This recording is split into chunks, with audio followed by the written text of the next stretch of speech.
Hey, my name is Greg Tyler, and I'm the president and CEO of the USA Poultry and Egg Export Council. We're based in Tucker, Georgia, which is a suburb of Atlanta.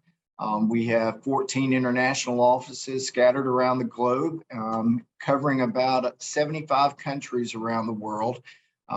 We have 200 member companies, and these are the major producers and exporters of poultry and eggs, as well as a lot of the shipping lines and cold storage facilities that are heavily invested in exports. Our organization basically serves several purposes. We, of course, do marketing and advertising and PR on behalf of the U.S. poultry and egg industry in international markets. But we also have a technical side of us that helps with making sure that the markets out there are open, are going to be open, or we're trying to attempt to get open. Those are markets that we're trying to expand exports into. But a lot of times our exporters have issues with getting product into a market, and that's where we step in and we work with overseas embassy staffs to try to make sure product is flowing into a market.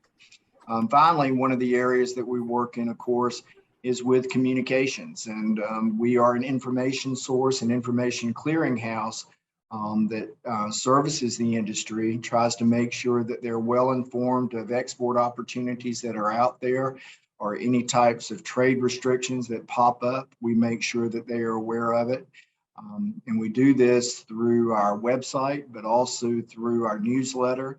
And we also have monthly market reports that we distribute around to our industry members so that they're kept informed of the issues that are going on out there. Well, first of all, we want to congratulate Illinois Corn for reaching their 50th anniversary. And we also want to thank you for the 30 years that you've had supporting USA Poultry and Egg Export Council and the programs that we run internationally. You were our first commodity member to come on board and say that we want to support the programs that you guys do. And so that's been very important to us. More importantly, Illinois Corn provides funding for our trade policy and technical programs. These are programs that you can't necessarily plan for. There are times throughout the year when we may have an issue that pops up, such as avian influenza, which is affecting the U.S. poultry and egg industries right now, where we're not necessarily something that we can prepare for. So trade barriers pop up, and these are the types of things that we need immediate assistance with from a funding side of things to try to overcome those issues. And Illinois Corn has always been there for us.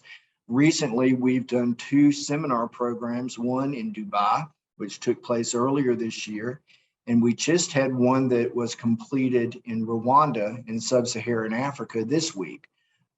The idea of these programs is to educate foreign government officials about the protocols that the United States has in place to protect the consumer, to make sure that they know that if avian influenza occurs in a flock, that flock is removed, is that we don't have that product entering the food supply. And there are also protocols both from USDA's Animal Plant Health Inspection Service and Food Safety Inspection Service that are talked about at these seminar programs.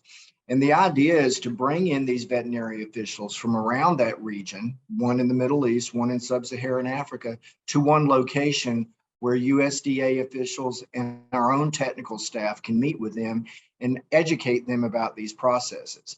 This has been very effective.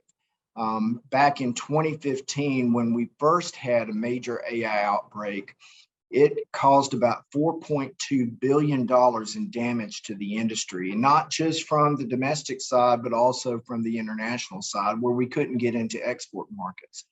At that time, there were about 14 countries around the globe that banned the entire US because of avian influenza. Fast forward to 2022, when we have this AI outbreak now that started earlier this year, we only have 2 countries that have banned the entire US. Most of these exports countries that we send product to have gone down to the state or the county level. So it's allowed us to continue to export to these markets. As a result, the losses to the industry have only been about $1.1 billion compared to $4.2 billion just 6 years ago.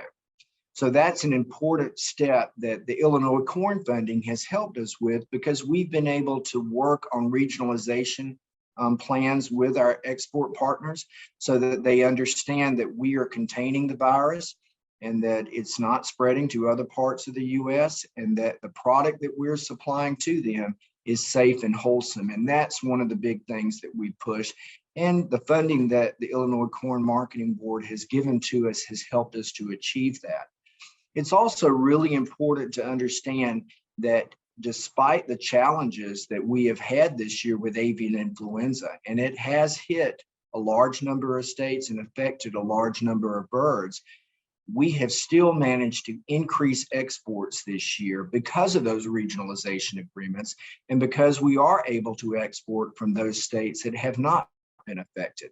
A lot of the broiler industry is located in the southeastern United States, and they have not been affected to the extent that the Midwest states have been affected. And so that has helped us. And so this year, we're expecting our export value to reach over $6 billion. This is a substantial increase from 2021, where we only had about $5.5 billion worth of exports. So that's an exciting thing to tell Illinois Corn Marketing Board and your farmers, is that the success that we have had has been greatly attributed to the investment that you've made in our organization to overcoming these trade barriers that we face out there. So I want to thank you for your time that you've allowed me to talk a little bit about the importance of the partnership that we have with Illinois Corn Marketing Board, and more importantly, about the valuable investment that you put into our organization. As I pointed out, we do have newsletters that are available. If you would like to sign up for those newsletters, you can feel free to contact our office. You can find out more about our office and our staff, both in the U.S. and internationally, at www.usapeec.org. That's USAPEEC.org. And we would welcome you to see more about what USAPEEC is doing with the investment that you put in for us. Thank you.